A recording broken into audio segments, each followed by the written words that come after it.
Egyptian counterparts to feed us with as much information as possible on Egypt's positions and needs in the immediate period, so that by the time we reach our presidency in 2 months from 1.5 months from now, we will be able to make a good presentation to our European partners and explain Egypt's positions on all matters that are of interest here. On top of that, we are going to have a program of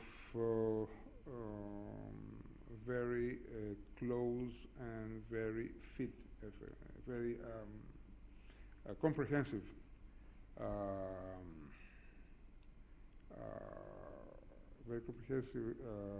cooperation with Egypt during those 6 months.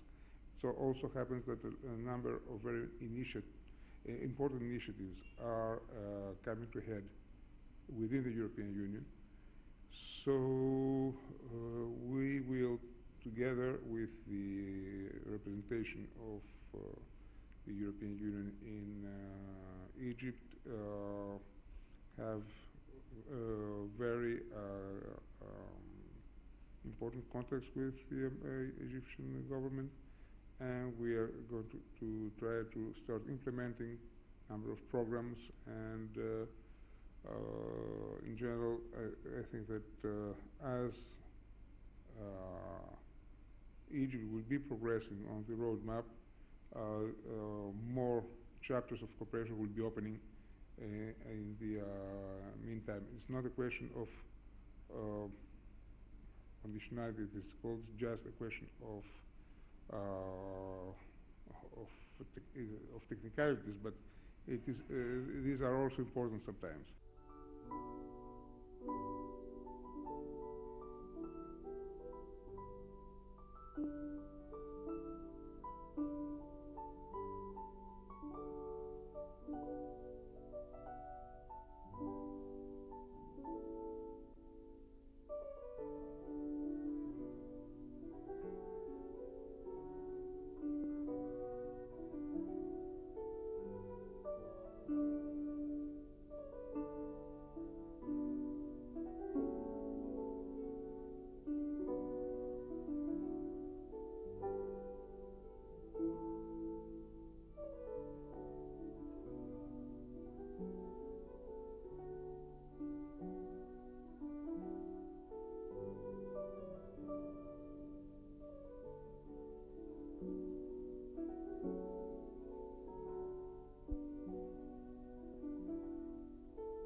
I will have to make a confession.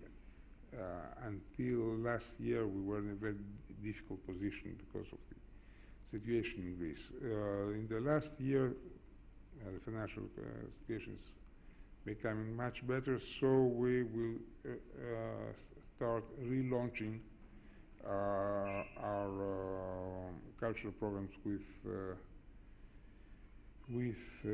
Egypt, starting with, I must say, at a very slow initial rate, starting with scholarships. So we're reviving a scholarship program worldwide, and the first beneficiary will be Egypt. So I hope to have more data as the year will progress. From that point onwards, we're thinking also in terms of more innovative approaches in the cultural field. It's not enough to get dance troupes or singers come and go. There are more important things we can do, especially we're thinking in terms of training of university faculties in various fields, also in technical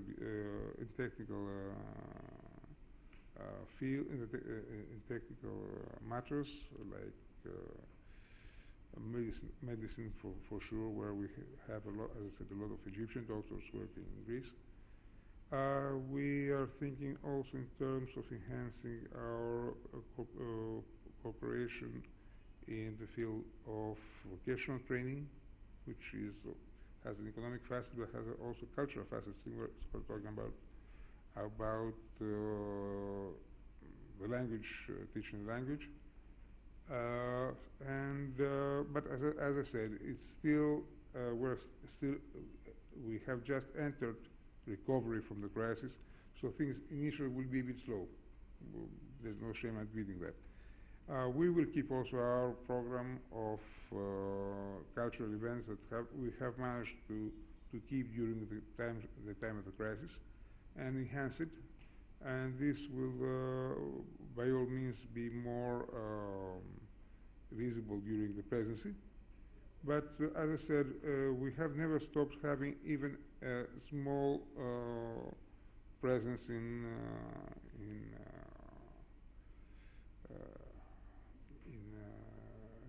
the cultural scene of Egypt, even though times were difficult. As times get better for both of us, things will expand for sure.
Patrick Theodore has invested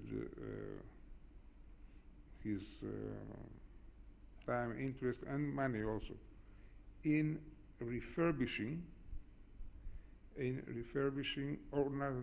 excavating, in cooperation with the Egyptian Geological Service, to whom I want to address also our thanks, because it was a very good work, in excavating the old cisterns of the Ptolemaic city and the places where water was kept in the old Ptolemaic cities.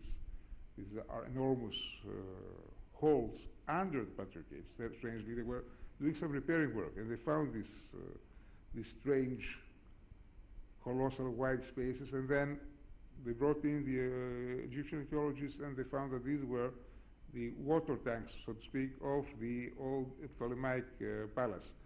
So they restored them, refurbished them, and they are now exposing in there those finds that were retrieved during the excavation.